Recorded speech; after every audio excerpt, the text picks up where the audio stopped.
Hello friends, UPSC Gurukul सहयोग हमारा मंजिल आपकी में आपका स्वागत है। दोस्तों, इस वीडियो में हम लोग आज डिस्कस करेंगे आंग्ल अफ़गान युद्ध के बारे में। आंग्ल अफ़गान युद्ध जो टोटल कुल हुआ था दोस्तों, आंग्ल अफ़गान युद्ध कुल हुआ था 3। इन्हीं 3 युद्धों के बारे में हम लोग आज डिस्कस करेंगे। पिछले कई दिनों से हम लोग आधुनिक भारत में जो महत्वपूर्ण युद्ध हुए हैं उसको लगातार लेकर के हम लोग डिस्कस कर रहे हैं, ताकि जितने भी 10-11 युद्ध जो महत्वपूर्ण युद्ध हुए हैं मॉडर्न हिस्ट्री में, उसको हम लोग डिस्कस करके ख़त्म कर लेंगे। फिर नेक्स्ट टॉपिक पे हम लोग मूव करेंगे। तो अभी आज हम लोग यहाँ पे अभी बात करने वाले हैं आंग्ल अफ़गान युद्ध के बारे में। तो आंग्ल अफ़गान युद्ध को डिस्कस करने से पहले सबसे पहले यहाँ से समझ लेना होगा कि किन क्षेत्रों में ये युद्ध लड़े गए थे, यह युद्ध का क्षेत्र कौन सा था। तो यहाँ पे जैसा कि आप लोग मैप में देख पा रहे हैं कि ये हमारा ईस्ट इंडिया कंपनी का क्षेत्र है। भारत के, ये भारत है, इसमें हमारे यहाँ उस टाइम ईस्ट इंडिया कंपनी का जो है यहाँ पे सत्ता थी, ईस्ट इंडिया कंपनी। इनका जो है लगातार क्षेत्र विस्तार होता जा रहा था, लगातार क्षेत्र विस्तार होता जा रहा था, क्योंकि ये पाकिस्तान के क्षेत्र तक अपना ईस्ट इंडिया कंपनी यहाँ पे थी उस समय। तो इन क्षेत्रों में लगातार अपना ये क्षेत्र विस्तार करती जा रही थी। लेकिन उधर उत्तर से, इधर से यहाँ पे देख पा रहे हैं, उधर उत्तर की तरफ से जो है लगातार रूस का भी दबदबा बढ़ता जा रहा था। तो रूस के प्रभाव को कम करने के लिए आंग्ल अफ़गान युद्ध मुख्य रूप से लड़ा गया था। एक्चुअली यहाँ पे पहले क्षेत्र को देख लें यदि, तो क्षेत्र यहाँ पे दिखाया जा रहा है कि ये जो एरिया है, ये वाला, ये अफ़गान का क्षेत्र है, अफ़गानिस्तान का, ये अफ़गानिस्तान वाला क्षेत्र। इन्हीं क्षेत्रों में ये युद्ध लड़े गए थे मुख्य रूप से। तो इन क्षेत्रों में जो युद्ध हुए थे उसमें कुछ महत्वपूर्ण स्थान हैं जिसका भी जिक्र करना बहुत ही ज़रूरी हो जाता है। सबसे पहले यहाँ पे हम लोग देख पा रहे हैं कि कांधार है। तो कांधार का लोकेशन यहाँ पे देख लीजिए, ये कांधार कहाँ पे है, ये वाला कांधार है जो एरो से दिखा हुआ है। फिर उसके बाद यहाँ पे गजनी है, ये गजनी का भी एक क्षेत्र बहुत ही महत्वपूर्ण है। उसके बाद काबुल का क्षेत्र, जो काबुल राजधानी है। ये तीनों क्षेत्र जो है, एक्चुअली में ये तीनों क्षेत्र सेकेंड अफ़गान युद्ध जब हुआ था, फर्स्ट अफ़गान युद्ध जब हुआ था, तो फर्स्ट अफ़गान युद्ध में इन तीनों क्षेत्रों पे कब्जा किया गया था।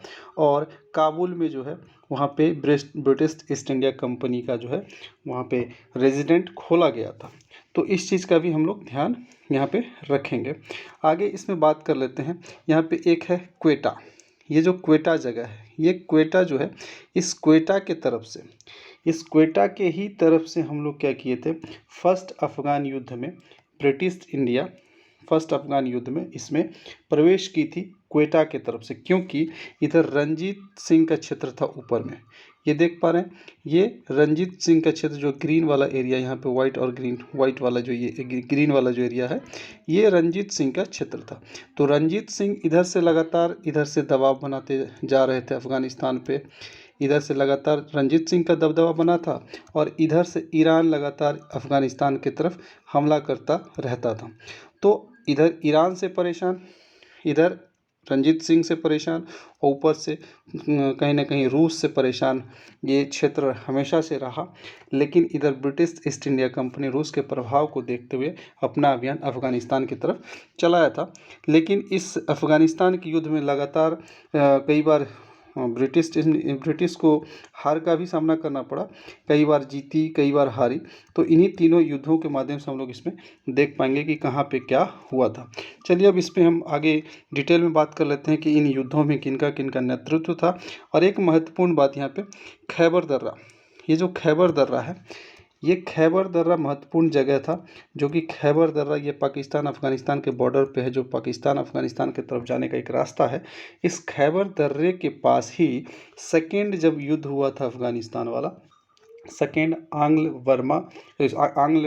अफ़गानिस्तान युद्ध जब हुआ था, तो ये खैबर दर्रे के पास ही जो है अफ़गानिस्तान ने ब्रिटिश को रोका था। तो ये महत्वपूर्ण बन जाता है कि खैबर दर्रे के पास किस युद्ध में अफ़गानिस्तान ने ब्रिटिश को रोका था। तो सेकेंड अफ़गान युद्ध में, इसको ध्यान रखेंगे।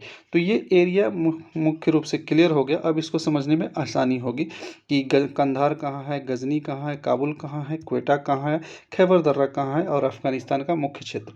तो आगे हम लोग इसमें बढ़ जाते हैं नेक्स्ट टॉपिक पे कि क्या हम लोग को डिस्कस करना है, मुख्य रूप से जो इसमें नेतृत्व करता थे क्या क्या इसमें हुए।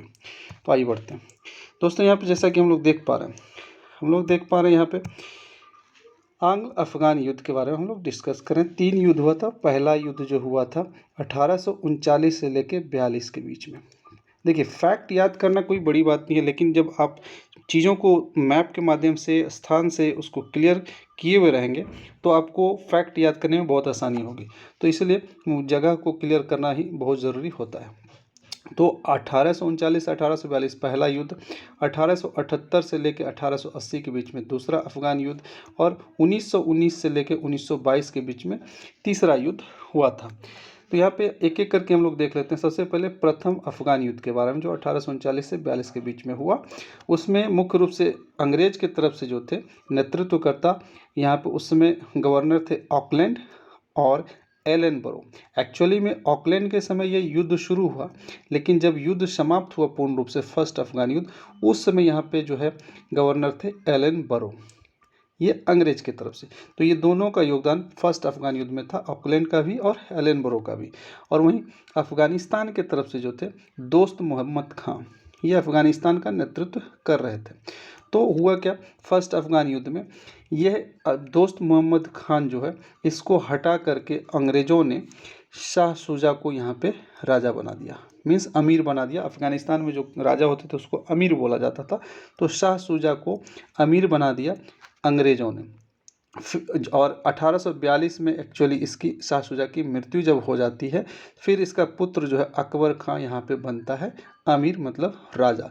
तो फर्स्ट अफगान युद्ध में 3 यहाँ पे अफगानिस्तान की तरफ से देखे जा रहे हैं जो नेतृत्व करता रहे, मोहम्मद खां, दोस्त मोहम्मद खां, उसके बाद शाह शुजा और उनका पुत्र अकबर खां। ये तीनों व्यक्ति का संबंध फर्स्ट अफगान युद्ध से था। वहीं अंग्रेज की तरफ से मुख्य रूप से ऑकलैंड और एलन बोरो का यहाँ पे नेतृत्व था। अब यहाँ पे देख लेते हैं कि इसमें हुआ क्या। एक्चुअली में इस युद्ध का परिणाम क्या हुआ। इस युद्ध का परिणाम हुआ अगस्त 1843 में सिंध विजय कर लिया गया। अगस्त 1843 में सिंध पर पूर्ण रूप से विजय कर लिया गया एलन ब्रो के नेतृत्व में। तो ये क्वेश्चन पूछा जाता है कि सिंध विजय के समय, या सिंध विजय किसने किया था, किस अंग्रेज अधिकारी ने किया था। तो उस समय थे एलन बोरो। एलन बोरो के समय सिंध विजय किया गया था अगस्त 1843 में। ये महत्वपूर्ण है, याद रखेंगे। और उसके बाद कई बार अपने युद्ध को लगातार वहाँ पर जारी रखा अंग्रेज़ों ने, और लास्ट में अंततः जीत करके ब्रिटिश फिर वहाँ से वापस चले आते हैं और इस फर्स्ट अफगान युद्ध में कंधार, गजनी और काबुल पे विजय हासिल करके काबुल में अपना रेजिडेंट स्थापित कर लेते हैं और पुनः वहाँ पे वापस चले आते हैं, क्योंकि वहाँ पे अस्थायी रूप से रहना काफ़ी मुश्किल था। काफ़ी वहाँ पे पहाड़ी क्षेत्र थे और कई राजनीतिक गतिविधियाँ होती रहती थी। कई बार ये लोग, अफ़गान लोग, आक्रमण कर देते थे, तो अस्थायी रूप से कभी वहाँ पे ये लोग रहे नहीं। उसके बाद ये फर्स्ट अफगान युद्ध जब ख़त्म हो गया तो लगभग कुछ सालों के बाद यहाँ पे सेकेंड अफगान युद्ध होता है। ये सेकेंड अफगान युद्ध जो है 1878 से लेके 80 के बीच में होता है। इस सेकेंड अफगान युद्ध में मुख्य रूप से नेतृत्व करता थे लीटन। कौन थे? लीटन। और इसके अफ़गान के तरफ से 2 व्यक्ति इसमें मुख्य नेतृत्व करता रहे। पहले तो शेर अली खां। ये शेर अली खां जब इनकी मृत्यु हो जाती है तो इन्हीं का पुत्र जो है याकूब खां फिर इसमें भूमिका निभाती है सेकेंड अफगान युद्ध में। इसमें एक्चुअली होता क्या है, जब युद्ध होता है तो कई बार इसमें संघर्ष होता है, जिसमें कि लीटन ने है सेकेंड युद्ध में क्या किया, काफ़ी आक्रामक नीति अपनाई थी लीटन ने अफ़गानिस्तान के खिलाफ में। तो पूछा जाता है कि अफ़गानिस्तान के खिलाफ आक्रामक की नीति किसने अपनाई थी, तो लीटन ने अपनाई थी। और इसके बाद इस युद्ध में अंततः एक संधि हो जाती है लास्ट में, जिसको कहा जाता है गंडमक की संधि। इस गंडमक की संधि में क्या हुआ, गंडमक की संधि में अफ़गानिस्तान की जो विदेश नीति थी वह चला आया किसके पास, वो आ गया ब्रिटिश के पास। मतलब अफ़गानिस्तान में जो भी कुछ होगा विदेश नीति, मतलब अन्य देशों से कुछ यहाँ पे लोग, अधिकारी या अन्य देश के लोग अफ़गानिस्तान में कुछ करेंगे तो उसका मामला कौन देखेंगे, उसका मामला देखेंगे ब्रिटिश लोग, ब्रिटिश देखेंगे। और यह गंडमक की संधि जो हुई थी मुख्य रूप से मई 1879 ईस्वी में हुई थी।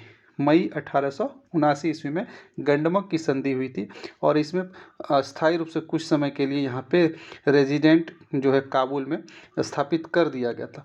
द्वितीय आंग्ल अफ़गान युद्ध में काबुल में जो राजधानी है अफ़गानिस्तान की, वहाँ पे एक रेजिडेंट स्थापित कर दिया गया था।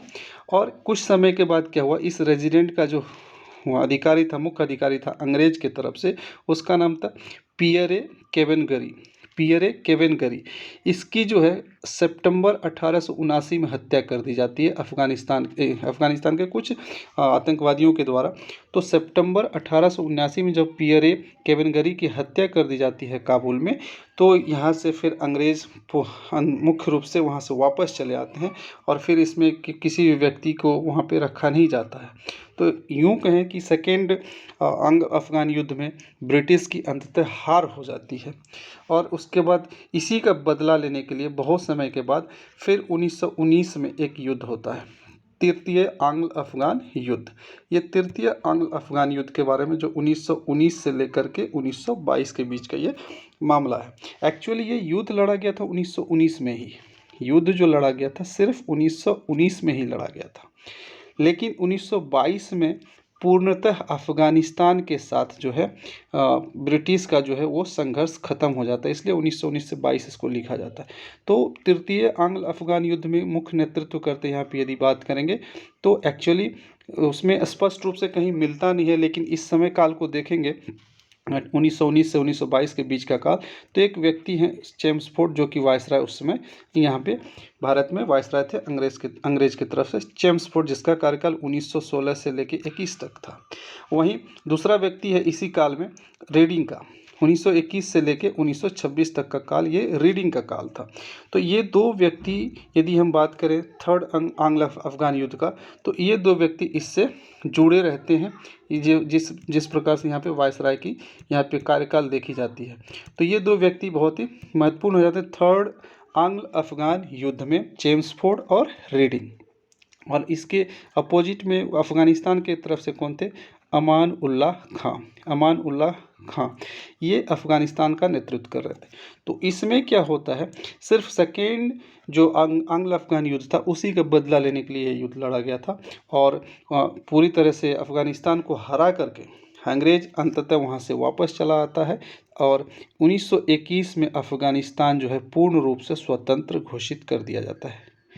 1921 में अफ़गानिस्तान पूर्ण रूप से स्वतंत्र घोषित कर दिया जाता है और 1922 में अंततः आंग्ल अफ़गान युद्ध संघर्ष जो है वो ख़त्म हो जाता है ब्रिटेन के साथ, मतलब अंग्रेज़ों के साथ अफ़गानिस्तान में कोई भी गतिविधि नहीं की जाती है 1922 के बाद।